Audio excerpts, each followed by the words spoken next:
Yo, you guys, this is Blacklist of the Abyss, and you're watching my review for Kiwaguro no Brynhildr, aka Goku Koku no Brynhildr, aka Brynhildr in the Darkness, Episode 8. Alright, and with this one, it starts off right where it left off, but then, after talking a little bit about the device, the map, the password, Murakami and Kazumi, they end up leaving Akihabara. However, after they leave, some of these dudes from the opening, all right, they show up afterwards speaking in German, and that's it. Yeah, that was it. It was a really quick scene, actually. It was surprisingly quick. I thought it only lasted like a few seconds. They walked up, spoke some German, and then they cut away like right after the sentence was finished. I was like, yo, at least give them time to breathe or something. Dang. But yeah, that was really it for that. Um, Murakami, he gets back to the observatory with Kazumi, and he's telling the girls that there was a map. It wasn't just that quote from last week. There was a map on the device, as we know, and this field to input a password. And Murakami wants to go to the location on the map. All right, and he wants to go alone because because of the quote that said, kill the witches, the truth will be revealed, or whatever it was, something along those lines. And he believes that, just like Kazumi and Neko and all the other girls, that it's dangerous for witches to be there because they would probably be killed. And because of that, Murakami wants to go off on his own, right? And Neko tries to prevent this by preventing him from going in at all. All right, so she has this plan to just destroy the device. That way, Murakami can't access the map and actually find out where the place is, because it's not like this. It's not an entire map. It's just a little section of a map. So he has to find out. He has to look at a bigger map and like a puzzle, try to figure out where it fits in and where the place actually is. All right, so he ends up seeing through Neko's plan, so she doesn't destroy the device. And even if she did, he mentions, his photographic memories, so he'd still remember, he'd still remember it. Um, and then Neko goes on to say that um, she would prefer herself to die than for him to die, because if he did die, then she would be sad about that. But he probably feels the same exact way about her. He'd rather risk his life than to.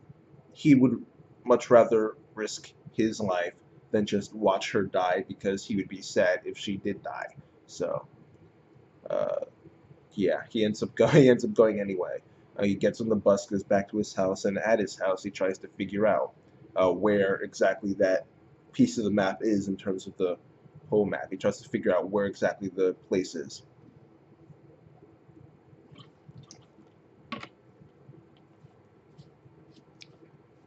And he's having a little trouble with it. However, Kazumi Kazumi actually ends up showing up, okay, and she helps him. Pretty simple. She figures out where the place is. Well, I forgot what the name was. It was super long. It was like Naka Kurizawa. Wow, I don't remember. Right, some crazy name. All right, but after they figure out where the place is, that scene, I don't even know what to say about this. Um, when I read the scene in the manga, I liked it. When I watched it here, I liked it, um, because of how unique of a scene it is. Because you usually don't see that kind of scene in a manga, especially since um, because it's shonen mostly. That's why, because it's shonen, you don't always see this kind of thing. I mean, this isn't a shonen series; it's seinen, but shonen is like the more popular genre. I won't say it's the more popular genre. I'll just say that the most popular shows come from shonen, including Attack on Titan. Some people think that's seinen. It's not. It's shonen. It's serialized in a shonen magazine, therefore it is shonen. It's that simple. But you just don't really see a scene like this that often. And usually when you do see scenes like this, it's 100% used for fan service and comedy. But this wasn't. This wasn't even really meant to be fan service, really. It was meant to develop Kazumi Murakami and their relationship. And it did do that. It did. It showed Kazumi's feelings for Murakami, and now Murakami is aware of those feelings, and he's also more aware of her as a girl. So, um, yeah, I mean, it did its job. It was a good scene. I mean, uh, yeah, I guess that's all there really is to say about that. Plus, there was comedy in there too. I was laughing. Murakami still found a way to to insult Kazumi, so that was funny. Um, Kazumi getting more stimulation than she's used to. That was funny. Uh, it was just a good scene, and be probably even better than good. It was a great scene, really.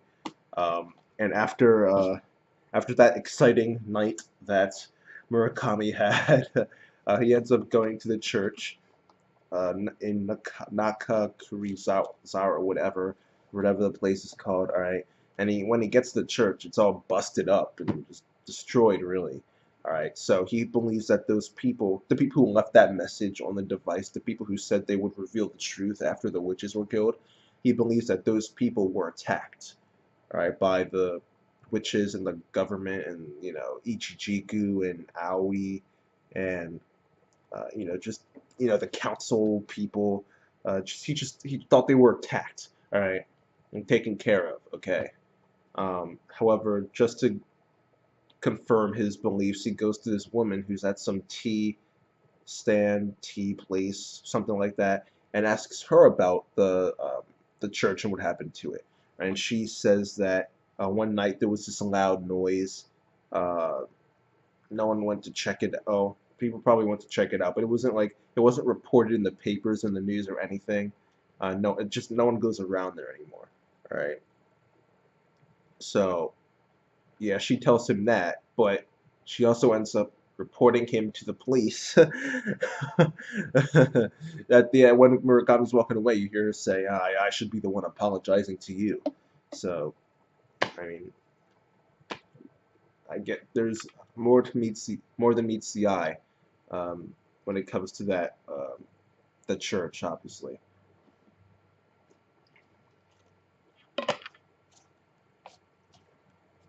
And when Murakami goes back to the church, he goes to the back and he sees this wall, and on the wall there's a bunch of um, German words, not actual German people. There were a bunch of words all over this wall. A couple of them had blood underneath them, like underlining those two words. So his current theory is that one of those two words might be the password.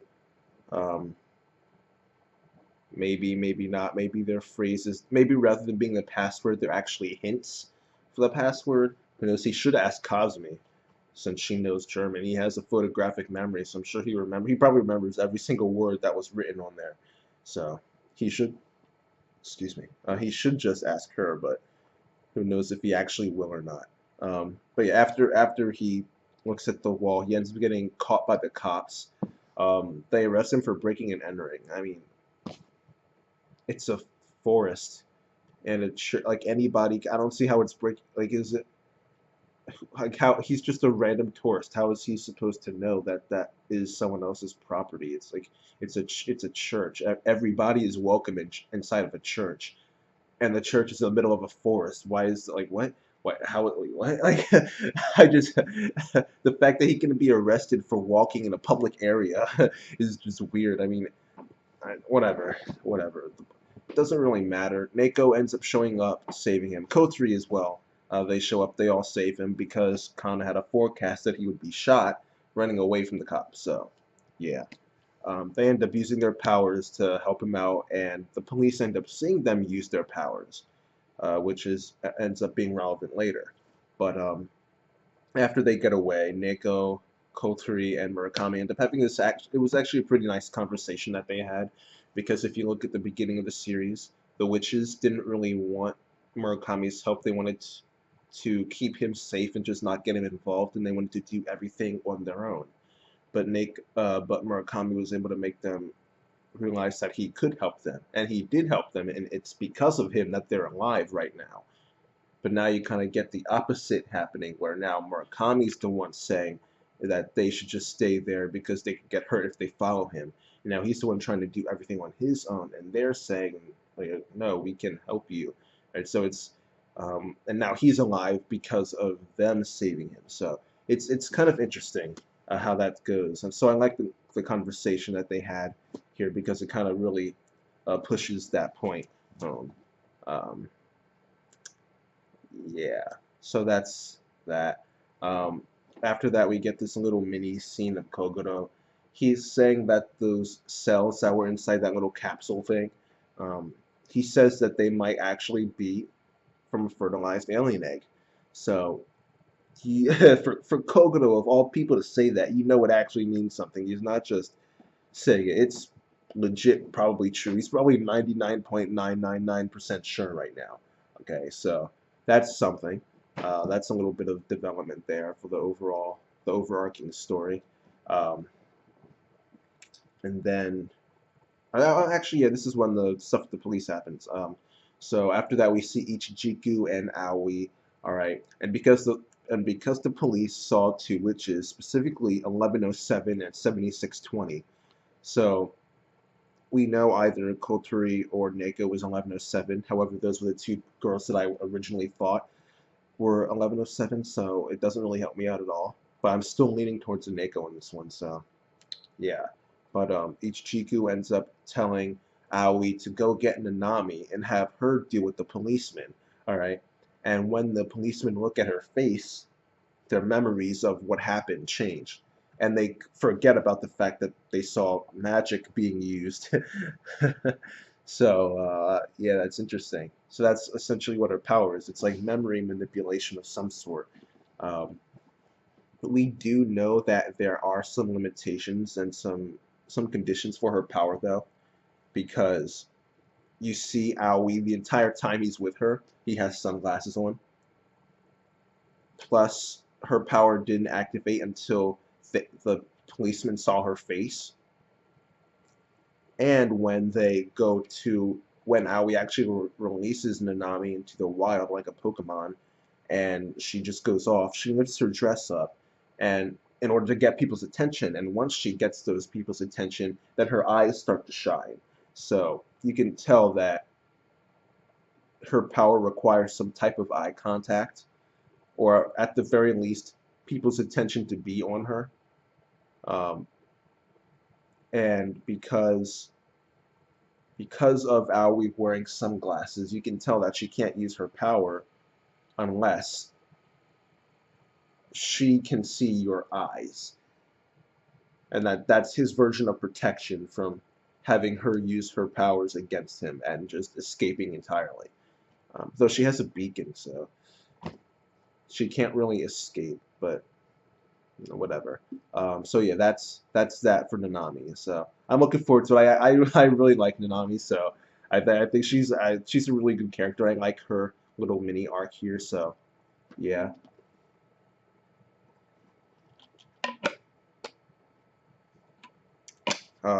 Lastly, I just want to talk about the last scene. Well, not the last scene. It happened before the stuff with Nanami, but I'm just now getting to it. There was a funny scene with essentially Kazumi raping Kana, or at least trying to, or at least that's how Kana put it. Because Kana ended up getting mad at her for talking about Valkyria last episode, which probably has something to do with the fact that Neko decided to fight her, which is not going to end well, probably. Uh, so Kazumi ends up getting back at Kana for getting mad at her by just screwing around with her body. But she is forced to stop once Neko and the others get back because Neko is just not going to let that fly. All right, she's just not going to let that fly. So, yeah, Kazumi ends up stopping. All right, and then after that, Murakami ends up talking about the German words in the back of the church, how they might be passwords for the device, because like I mentioned earlier, the field for the password was underneath the map, and they're gonna have to go back to Akihabara or someplace in order to turn the phone back on, or turn the device back on, and try and input those passwords. So yeah, that's that for this episode. And overall, I'll give this episode an 8 out of 10 because of the scene with Kazumi and Murakami at his house, along with the stuff with Nanami, and that little scene in there with Kogoro too. So yeah, I'll give this episode an 8 out of 10. I thought it was good, and that's that, you guys. Rate, comment, subscribe, and I'll see you guys next time.